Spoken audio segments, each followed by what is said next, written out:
గౌరవనీయులైన మదర్సా సెక్రటరీ గారికి, మదర్సా సిబ్బందికి, గౌరవ ఉపాధ్యాయులకు మరియు నా తోటి విద్యార్థులందరికీ స్వాతంత్ర దినోత్సవ శుభాకాంక్షలు తెలియజేస్తున్నాను.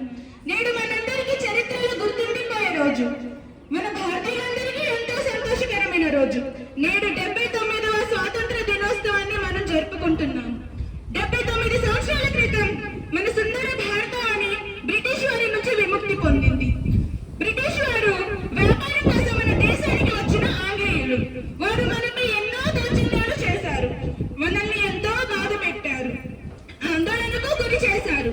మన భారతదేశ స్త్రీలపై అత్యాచారాలు చేశారు, వారి ఆస్తుపాస్తులను దౌర్జన్యంగా లాక్కున్నారు. విభజించి పాలించే విధానాన్ని అవలంబించి అధికారాన్ని హస్తగతం చేసుకున్నారు. మన జీవితాన్ని మనపై భారంగా మార్చారు. అయితే మన పూర్వీకులైన ముస్లింలు, హిందువులు, సిక్కులు, క్రైస్తవులు అందరూ కలిసికట్టుగా బ్రిటిష్ వారితో దాదాపు 200 సంవత్సరాలు నిరంతరంగా పోరాడారు. ఈ సుదీర్ఘ పోరాటం తర్వాత 1947లో బ్రిటిష్ వారు మన దేశాన్ని విడిచి వెళ్లిపోయారు. సోదర సోదరీమణులారా, దేశ స్వాతంత్ర్యం కోసం వేలాది మంది తమ ధన, మాన, ప్రాణ త్యాగాలు చేశారు. 1947 ఆగస్టు 15న స్వాతంత్ర్యం వచ్చినా మన దేశానికి స్వంత రాజ్యాంగం లేదు. భారతదేశ స్వేచ్ఛ కోసం మన ముస్లిం సోదరుల త్యాగాలు మరోలేనివి. షా వలీవుల్లా ముహద్దీస్ దెహల్వీ, షా అబ్దుల్ అజీజ్, సయ్యద్ అహ్మద్ షహీద్, టిప్పు సుల్తాన్, వారి తండ్రి గారైన హైదర్ అలీ, బేగం హజరత్ మహల్, మౌలానా విలాయత్ అలీ, బహాదూర్ షా జఫర్, ఫజ్లుల్ హక్ ఖైరాబాదీ, మౌలానా ఖాజీ నానక్వి, హాజీ ఇమ్దాదుల్లా ముహాజిర్ మక్కీ మరియు 2 లక్షల మంది అహ్లే హదీస్ ఉలమాలు కూడా స్వాతంత్ర్యం కోసం తమ జీవితాలను త్యాగం చేశారు. మనం మన పూర్వీకులందరి కృషి త్యాగాలను కీర్తిస్తూ ఆ త్యాగమూర్తులందరికీ నివాళులు అర్పిస్తాము. సోదర సోదరీమణులారా, 1947 ఆగస్టు 15న మన దేశానికి స్వాతంత్ర్యం వచ్చినప్పటికీ మన దేశానికి సొంత రాజ్యాంగం లేదు. 1950 జనవరి 26 నుంచి మన రాజ్యాంగం అమల్లోకి వచ్చింది. బ్రిటిష్ కాలం నాటి భారత ప్రభుత్వ చట్టం రద్దయింది. ఆ రోజున భారతదేశం సర్వసత్తాక శూన్యవాద లౌకిక ప్రజాస్వామ్య గణతంత్ర రాజ్యంగా అవతరించింది. భారత రాజ్యాంగ అధ్యక్షుడిగా బాబు రాజేంద్ర ప్రసాద్ గారు ఎన్నికయ్యారు. డాక్టర్ బిఆర్ అంబేద్కర్ గారు చైర్మన్ గా రాజ్యాంగ ముసాయిదా కమిటీ ఏర్పాటు చేశారు. భారత రాజ్యాంగాన్ని రచించడానికి 2 సంవత్సరాల 11 నెలల 18 రోజుల కాలం పట్టింది. మన రాజ్యాంగం ప్రపంచంలోకెల్లా అతిపెద్ద లిఖిత రాజ్యాంగం. మన రాజ్యాంగంలో 395 అధికరణలు, 22 భాగాలు, 9 షెడ్యూళ్లతో రూపొందించబడింది. ఈ రాజ్యాంగం వలన మనకు ఈ దేశంలో స్వేచ్ఛగా జీవించే హక్కులు లభించాయి. రాజకీయాలలో, ఆర్థిక వ్యవస్థలో, జీవన వ్యవస్థలో, మత విశ్వాసాల విషయంలో, వేరే మతాలను స్వీకరించడంలో, ఆచరించడంలో భారతీయ పౌరులుగా మనం హక్కు కలిగి ఉన్నాము. మనం స్వతంత్రులం, మనపై ఎవరి ఒత్తిడి లేదు. ఇదే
बाद कौमी तराना पेश करेंगे।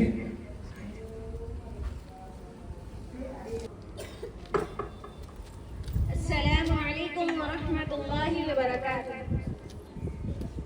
सारे जहां से अच्छा हिंदुस्तां हमारा हमारा, सारे जहां से अच्छा हिंदुस्तां हमारा। हम बुलबुले इसकी ये गुलसितां हमारा हमारा, सारे जहां से अच्छा हिंदुस्तां हमारा। बुलबुले इसकी ये गुलसितां हमारा हमारा, सारे जहां से अच्छा। पर्वत वो सबसे ऊंचा हमसाया आसमां का, पर्वत वो सबसे ऊंचा हमसाया आसमां का। वो संतरी हमारा वो कासबा हमारा हमारा, सारे जहां से अच्छा हिंदुस्तां हमारा हमारा, सारे जहां से अच्छा।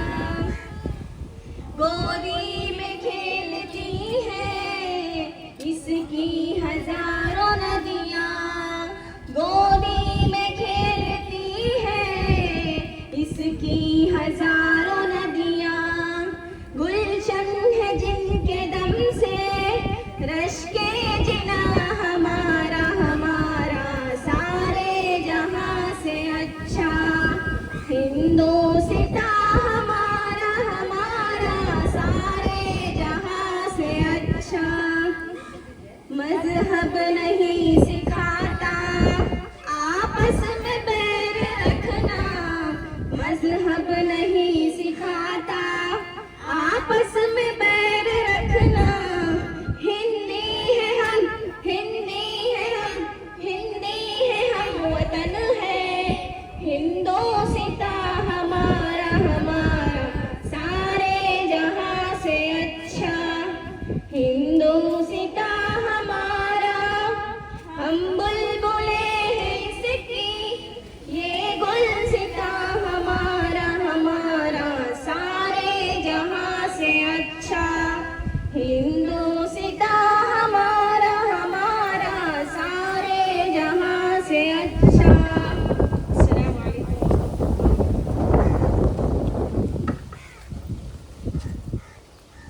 आखिर में अति तशक्कुर पेश करके मजलिस की दुआ पढ़वाने के लिए मैं दावत देता हूँ मौलिमा सबीना सिद्दीक़ा को आए और अति तशक्कुर पेश फरमाएं।